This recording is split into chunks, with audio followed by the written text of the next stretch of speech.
Why are you running in your teacher clothes? Doesn't matter. Do you know how to run? Of course I do. So do you win a lot of marathons?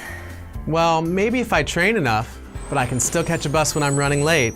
That's what I'm talking about with learning to code. Even if you don't run marathons, you gotta know how to jog. What? In a digital world, code is our context. It's everywhere. Even a little bit of coding literacy can take kids a long way. Oh, I get it. That's great, but how'd you get started? One of the best ways is to learn along with your students. At the beginning levels, any teacher could do it. Okay, but what if I knew literally nothing about computer programming?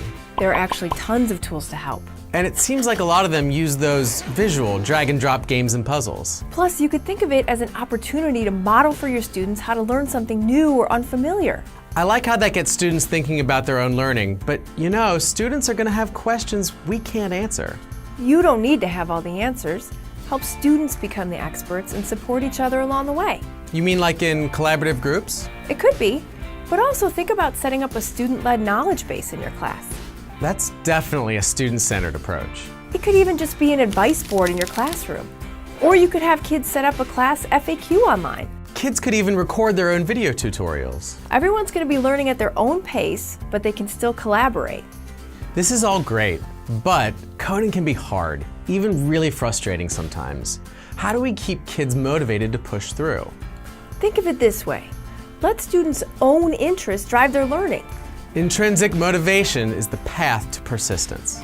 Making kids producers, not just consumers of digital content, really gives them the drive to figure out how it's all made. Plus, it's not so much about building new websites or apps, but instead giving kids new tools for self-expression. There you go.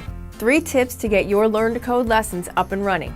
Learn along with your students, help them become the experts, and let their interests drive learning. You know, I think I've got this. Late for class, gotta run! If you like these teaching strategies, we've got more resources for this topic and others over at Common Sense Education.